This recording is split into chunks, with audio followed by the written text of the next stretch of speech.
Hi, my name is Cacique Rich Martinez, and I am a student attorney at the University of Houston Law Center. Today, I'll be giving you a brief overview of the corporate legal entity. This presentation is academic in nature and is not intended to be legal advice. So what's a corporation? A corporation is one of many legal business entities.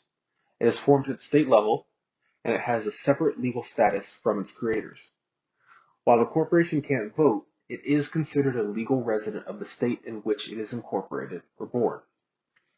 In the United States, all domestic corporations, even those which operate at the national or international level, are creations of state law. There are three categories of persons who have interest in corporations: shareholders, directors, also known as board members, and officers. The separate legal status of corporations enables liability protections for shareholders specifically. The corporation's legal status also means that under default corporate law, corporations pay taxes on revenue separate from their owners. Forming a corporation is actually relatively straightforward. A certificate of formation, including the name of the corporation, name and registered office address of the registered agent, the purpose of the corporation, the number of shares the corporation is authorized to issue, voting rights, and the name and address of the organizer, must be filed with the Secretary of State's office in the state where the corporation is going to be formed. There are a few key items to remember in this process. First, the name of the corporation must include a suffix like corp, inc, or incorporated. Second, the registered office and registered agent can be any legal person, so long as that person has an address within the state of incorporation.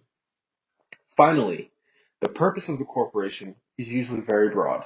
The standard purpose is to engage in any lawful act or activity for which corporations may be organized under the law of the state of incorporation. Before we move into the ins and outs of running a corporation, let's discuss everyone's favorite state of incorporation, Delaware. Delaware has gained a reputation over the years as being the place to go if you want to incorporate a business. Why?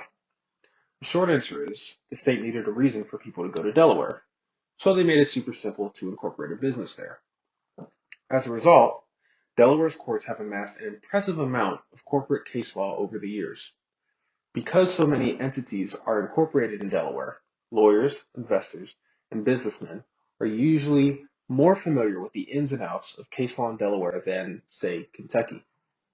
Corporate tax rates may also be lower, an enticing lure for new corporations which may be short on cash. All of these things make Delaware the cool place to incorporate.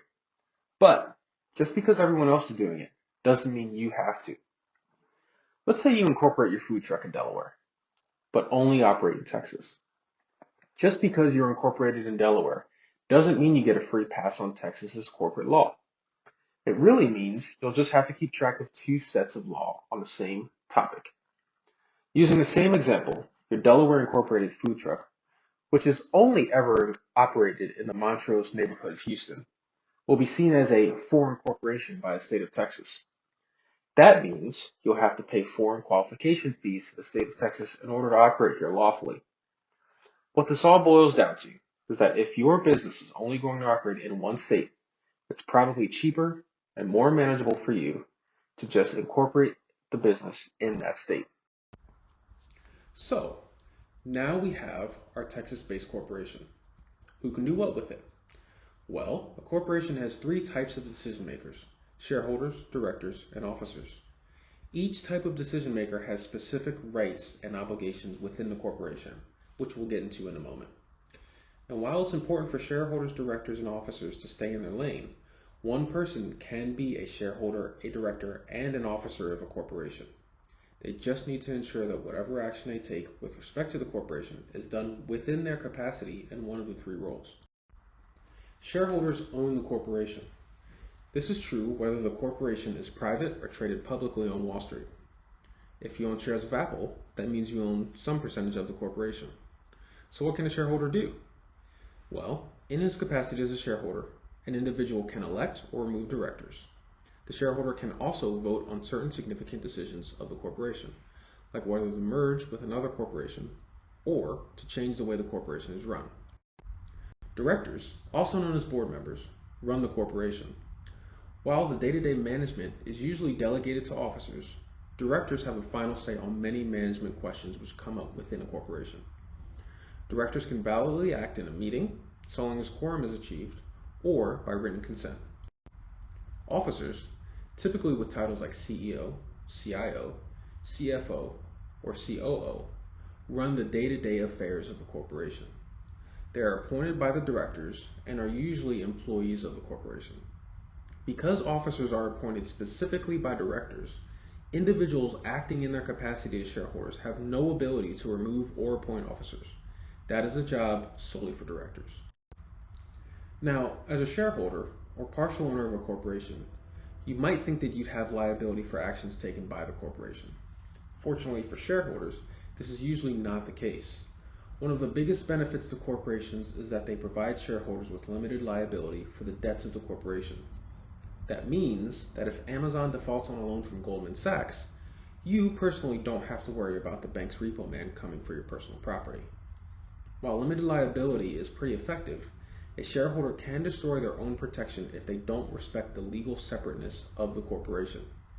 Doing things like intertwining your personal finances with the corporations or paying for your Lamborghini with corporate funds are a great way to destroy the limited liability shield and open yourself up to the debts of the corporation. I mentioned earlier that corporations are separate legal persons.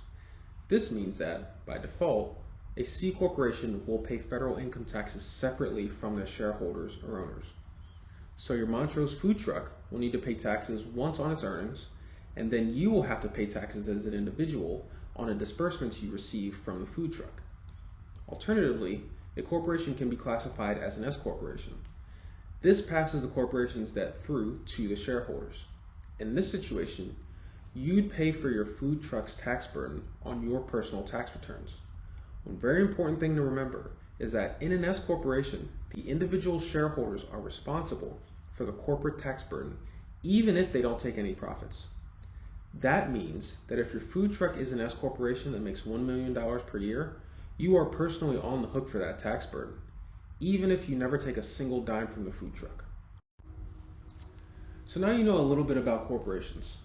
Before you decide what state to incorporate your business in, who your shareholders are, or how you want your corporation to be taxed, you have to decide something even more important.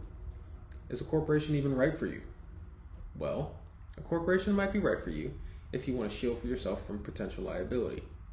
It may also be right for you if you want to freely transfer your ownership to someone else. Corporations require a lot of documentation. Meeting minutes, bylaws, shareholder votes, and all manner of other formalities are necessary in order to keep the corporation functioning properly. If you like formalities, a corporation might be the right business entity for you. Finally, since corporations are separate legal entities from their creators, they generally outlive their creators. If you want your business to have a lasting impact, a corporation might be right for you. A corporation might not be right for you if the taxation options would result in a higher tax burden for your business. If you hate formalities, a corporation is definitely not your best option. And, of course, if there is a better business organization for what you want to accomplish, a corporation won't be right for you. It all comes down to what you want to achieve with your business.